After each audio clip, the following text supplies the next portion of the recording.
Hey guys, CJ here with the first breakdown that we've done in a while, but I thought with a trailer that's 3.5 minutes long, with it's loaded with so much stuff like this Batman vs Superman Comic Con trailer is, man, it deserved the work to be put in.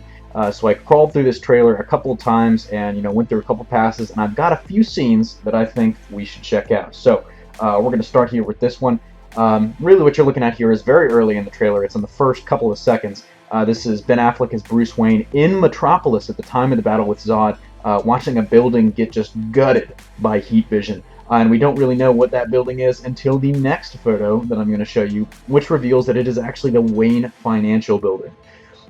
And this is really interesting because we don't know if this is just a random little girl that he's holding, or someone of a little more significance that the movie might have inserted. But clearly, Wayne has a very personal connection to this building going down. He has a very personal connection to the devastation in Metropolis, as has been reported for a while. Now, it's worth noting El Mayimbe of Heroic Hollywood. Go follow him on Twitter for a lot of comic stuff. But it's worth noting that he said during the conference, and I'm not sure if this was said by someone else, but the distance between Metropolis and Gotham in this universe is the same as San Francisco and Oakland. And if you don't know that, San Francisco and Oakland are separated only by a bay, a very a sizable but relatively small body of water.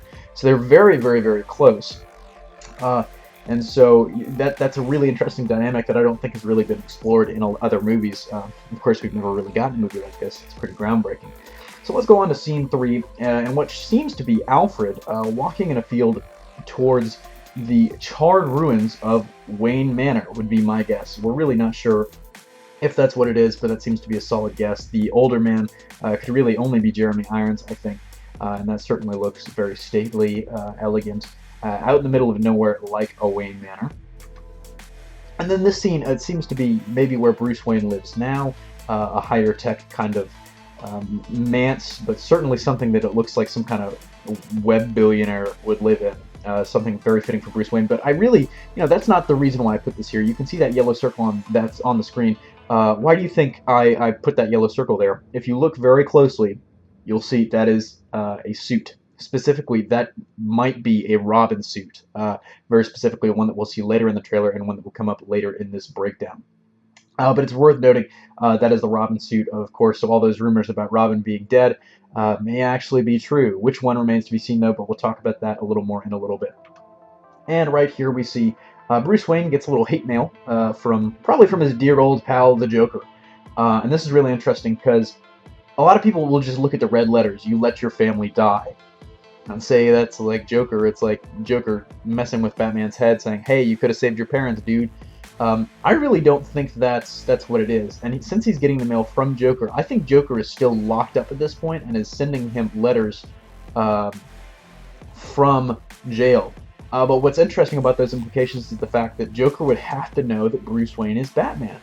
How they might get around that is different. Maybe Batman's got a mailing address for his fans, but it's really interesting. "You let your family die," I think, is a little more metaphorical, as in he let his employees die, which would also mean, hey, he knows he's Bruce Wayne.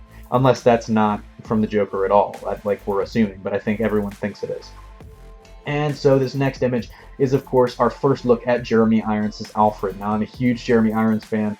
I've been really interested to see where he goes with this Alfred since they cast him, really. And this trailer has not disappointed me. In fact, I am loving this Alfred already. It's worth noting he's significantly younger than a lot of the Alfreds we've gotten in the past. Michael Caine was getting up there. The guy from the original movies was, very old as well. But Jeremy Irons, not really that old.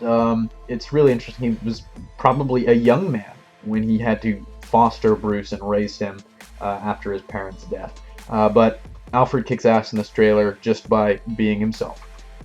This next image looks to be Batman's return to the scene, to the crime fighting. We see a batarang stuck into a wall, and in this grisly image, he seems to have branded a criminal that he apprehends with the bat symbol, maybe to let the cops know that he's back. But this Batman is not messing around. And then on to the next image, we see Superman saving people from a flood. And I just only wanted to notice this as one, because how great is it that Superman's saving people, but two, because we actually see a little bit of a throwback to the original Superman symbol. Honestly, if you look at that, kind of the S, and just the shape of the shield kind of throws back to the original Superman. We see that throughout the trailer on signs and stuff. A little bit of a throwback there. I thought it was kind of cool that Snyder would include that. Of course, if it was purposeful. But another thing I wanted to note is in a lot of these scenes, a lot of scenes in this trailer were dedicated to kind of expanding upon scenes from the last teaser trailer.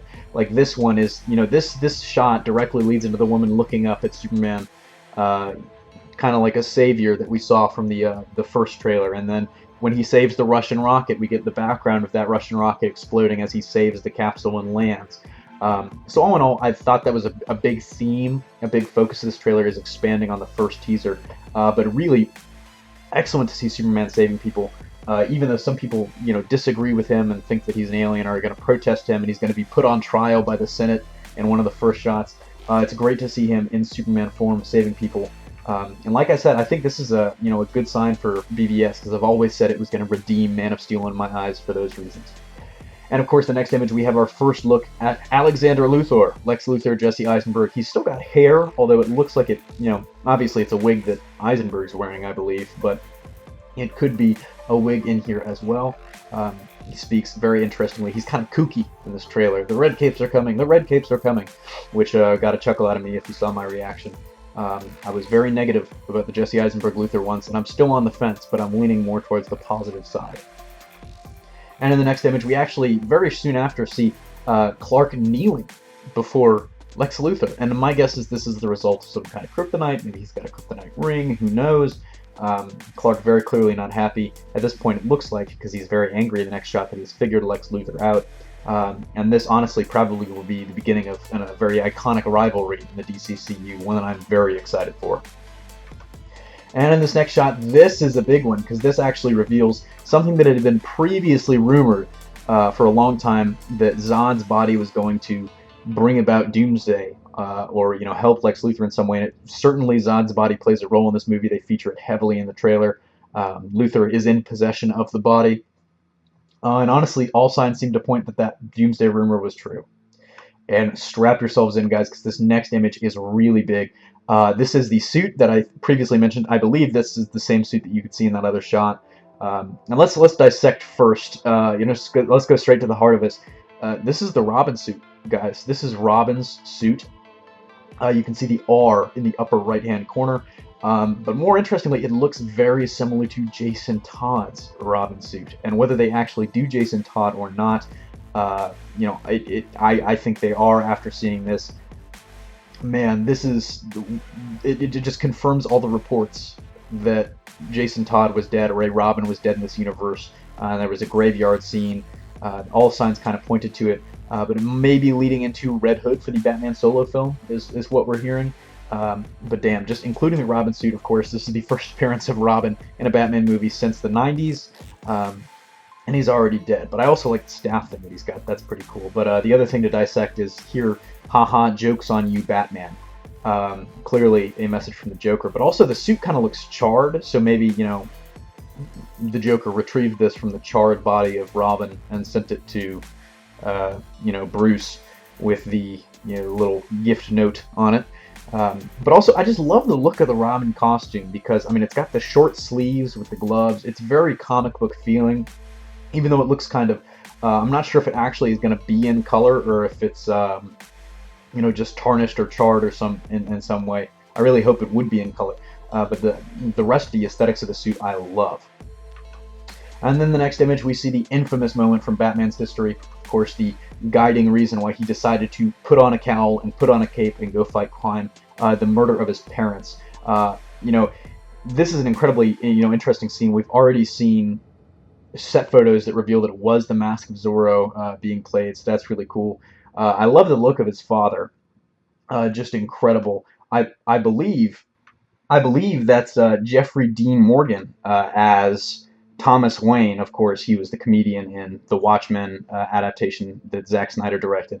And that's an incredible role for him. He looks the part, of Bruce Wayne. And of course, in the next shots, we see the gun fired and Bruce crying out.